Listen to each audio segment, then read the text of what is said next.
Halo teman-teman, bagaimana kabar hari ini? Semangat mengikuti pelajaran dari Bapak ya. Oke ya. Oke, sebelum kita memulai perkuliahan atau pertemuan hari ini, alangkah baiknya kita berdoa menurut agama dan kepercayaan masing-masing. Doa dipersilahkan. Amin ya. Pada pertemuan kemarin kita sudah membahas tentang kontrak perkuliahan dan RPS dari material teknik. Nah, pada pertemuan ini, kita akan membahas tentang Introduction Material Science and Engineering atau pengantar dari ilmu material dan juga rekayasa material. Nah, nantinya itu teman-teman tuh diharapkan tuh sudah bisa mengerti apa itu material teknik dan apa itu ilmu material dan juga tahu nih korelasi dari material science dan material engineering. Nah, sehingga nanti teman-teman tuh ketika melihat di lingkungan sekitar, teman-teman sudah bisa mengklasifikasikan bahwa oh ini material dari logam, oh ini material dari keramik, dan oh ini material dari polimer. Nah, jadi teman-teman tuh sudah tahu nantinya. Lalu perkembangan itu seperti apa? Oke, kita masuk ke materi ya. Kita lihat paling kiri ini. Ada botol kaca. Dan di tengah ada kaleng soda. Dan yang di paling pinggir nih, yang paling kanan, berupa botol plastik. Nah, kita sepakat dulu ya, bahwa ketiga gambar ini merupakan tempat penyimpanan air atau storage water. Nah, tapi di sini ada perbedaan nih. Yang paling kiri ini terbuat dari kaca, dan yang tengah ini terbuat dari logam atau kaleng. Nah, yang paling kanan ini terbuat dari plastik. Walaupun sama-sama memiliki fungsi yang sama nih, yaitu sebagai tempat penyimpan air, akan tetapi materialnya itu berbeda. Ya, kaca dari keramik, kaleng ini dari metal atau logam, plastik ini dari polimer. Nah, jadi teman-teman itu ada sebuah gambaran bahwa oh, ternyata material yang berbeda juga bisa memiliki fungsi yang sama. Nah, ini merupakan sebuah pengantar dari ilmu material dan juga rekayasa material ya. Jadi teman-teman sudah punya gambaran sedikit ya. Oke, kita lanjutkan. Perkembangan material itu sudah jauh lebih panjang ya. Di sini pada saat manusia memulai perkembangan atau memulai kehidupan, mereka menggunakan batu sebagai peralatan utama. Entah itu untuk berburu, entah itu untuk menguliti hewan hewan hasil buruan, bisa untuk memperbesar ruangan ruangan tempat tinggal mereka di dalam gua dengan cara memukulnya. Nah, prosesnya itu hanya menghantamkan atau memukulkan batu satu dengan batu yang lainnya hingga membentuk sebuah benda seperti ini nih. Nah, zaman batu terjadi 3000 before century, ya kan? Hal tersebut berarti menggambarkan bahwa manusia belum mengetahui ilmu material dan juga rekayasa material. Nah, setelah zaman batu menjadi zaman perunggu nih, zaman Bronze Age di tahun 3000 BC sampai 500 AD. Di sini ilmu material sudah ada dan rekayasa material juga ada. Yang tadinya manusia yang hanya mengenal batu, sekarang sudah menggunakan perunggu. Yang perunggunya juga dalam bentuk kotak atau ingot hingga berubah menjadi tameng dan juga sirah. Nah, berarti kan ilmu materialnya sudah diaplikasikan di sini. Dari unsur perunggunya, gabungannya nantinya, paduan hingga menjadi perunggu ini. Lalu, rekayasa materialnya dari perunggu yang berbentuk kotak atau ingot hingga menjadi tameng dan juga zirah. Jadi sudah ada peningkatan ilmu material dari zaman batu ke zaman perunggu. Nah, lalu yang sekarang ada Iron Age atau zaman besi. Yang kita lebih populernya adalah zaman industrial nih.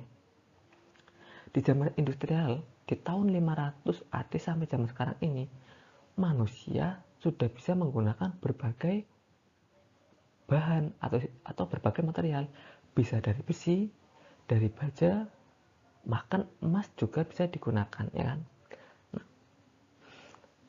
Berarti kan manusia kan juga sudah mengembangkan ilmu materialnya, dari hanya perunggu untuk peralatan masak dan peralatan rumah tangga, hingga menjadi zaman besi atau zaman industrial ini, di mana penggunaan besi tidak hanya untuk kendaraan, bisa juga digunakan di peralatan dapur seperti pisau. Nah, berarti kan perkembangannya kan sudah jauh lebih maju dari segi ilmu material dan juga dari segi rekayasa materialnya.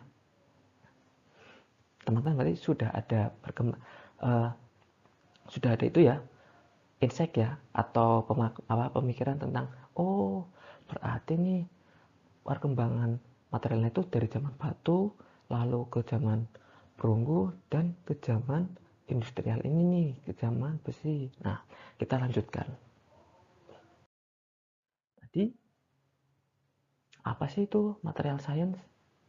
Material science atau yang lebih kita kenal dengan ilmu material. Nah, sini tuh menginvestigasi hubungan yang diantara struktur dan sifat material. Jadi di sini tuh ada kata kuncinya, hubungan antara struktur dan sifatnya. Jadi struktur dan sifat di ilmu material, dan juga mengembangkan atau menggabungkan hingga menjadi material yang baru. Nah, di sini juga ada kata kunci lagi, yaitu material baru. Ini untuk ilmu material. Lalu, bagaimana dengan rekayasa material? Rekayasa material ini adalah korelasi dari struktur, sifat, ya. Lalu ada mendesain atau merekayasa struktur dari material untuk menghasilkan sifat yang sudah ditentukan. Nah, yang kedua, membuat produk yang baru atau sistem menggunakan material yang lama, atau meningkatkan atau mengembangkan teknik pada saat proses materialnya. Nah, berarti di material engineering ini ya, itu ada penambahan satu disiplin lagi nih. Yang tadinya material science itu hanya berupa dua, yaitu struktur dan sifat. Nah, ditambahkan lagi hingga menjadi tiga, yaitu struktur, sifat, dan prosesnya. Dan juga untuk material science itu adalah pengembangan teknik melalui prosesnya dengan menggunakan material yang sudah ada. Nah, berarti di sini nantinya tuh untuk kedepannya material science dan material engineering ini akan saling berkolaborasi. Mereka tidak bisa berdiri sendiri. Material science nanti memiliki rumput sendiri, lalu rekayasa material nanti memiliki rumput sendiri. Itu tidak. Jadi material science dan material engineering ini akan saling berkolaborasi hingga membuat suatu material yang baru ataupun mengembangkan material yang sudah ada untuk menunjang nantinya menunjang tugas-tugas yang sebelumnya tidak bisa dilakukan oleh material sebelumnya. Jadi di sini material science itu ada dua kata kunci, struktur dan properties atau sifatnya. Nah, lalu rekayasa material nanti itu ada penambahan satu, yaitu di prosesnya. Dan juga perbedaan selanjutnya adalah kalau material science itu adalah new materials atau mengembangkan material baru, rekayasa material adalah membuat atau menggunakan material yang sudah ada. Ya. Tadi kan sudah ada nih penjelasan sedikit bahwa ada komponen disiplin pada material science dan engineeringnya, yaitu proses, struktur, dan properties. Nah, di sini bahwa ketiganya, struktur, properties, dan proses ini akan saling berpengaruh untuk menghasilkan suatu produk. Nah, nantinya produk itu bisa dilakukan pengujian di bagian performance untuk mengetahui sifat-sifatnya. Apakah itu sudah sesuai dengan tujuan material itu dibuat atau belum. Kalau belum, mereka akan melakukan apa? Sebuah penelitian, bisa itu diproses, di struktur, atau di sifat. Nanti tinggal kita sebagai nantinya peneliti itu bisa memastikan bahwa material tersebut sudah sesuai dengan tujuan kita di bagian performance ini. Jadi nanti itu proses, struktur, dan properties ini saling mempengaruhi satu sama lain. Proses bisa mempengaruhi antara struktur dan properties, lalu struktur dan properties itu dipengaruhi oleh struktur ini bisa dipengaruhi oleh properties dan prosesnya. Lalu untuk mendapatkan sesuatu produk melalui proses yang diketahui struktur dan propertiesnya nih. Kita ingin bahwa strukturnya itu A, propertiesnya B. Lalu gimana caranya? Lalu kita cari di prosesnya itu seperti apa. Kita jabarkan semuanya. Hingga yang paling mendekati seperti apa, kita lakukan prosesnya itu. Hingga mendapatkan pengujian yang sesuai yang kita inginkan. Nah, berarti kan tadi sudah dijelaskan nih beberapa komponen disiplinnya. Sekarang ini kita jelaskan dari klasifikasi materialnya di sekitar kita. Pertama itu ada metal ya. Metal di sini itu kita ibaratkan seperti peralatan di dapur, seperti pisau, garpu, maupun dengan sendok. Nah, itu merupakan komponen yang termasuk dengan metal. Lalu ada keramik. Keramik itu bisa ibaratkan dengan kaca. Nah, kaca ini kalau dicontohkan itu bisa seperti gelas, ya. Gelas, piring itu merupakan komponen dari keramik. Lalu ada polimer. Polimer kita tuh sering menyebutnya sebagai plastik. Nah, kan berarti secara umum nanti kita bisa melihat bahwa kalau ada plastik berarti itu polimer. Lalu komposit.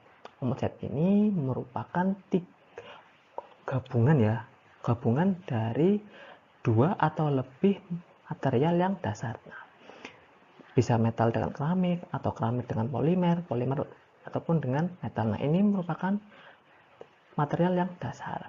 Lalu ada smart material. Nah, kenapa sih disebut smart material? Berarti itu kan material pintar. Kalau dicontohkan itu seperti sel surya. Sel surya itu logam yang berlempengan. Nah,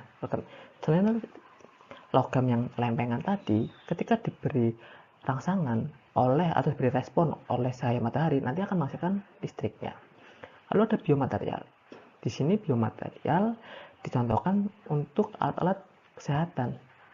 Nah, ketika ada korban yang mengalami patah tulang, nantinya itu korban itu akan dipasangi oleh pen.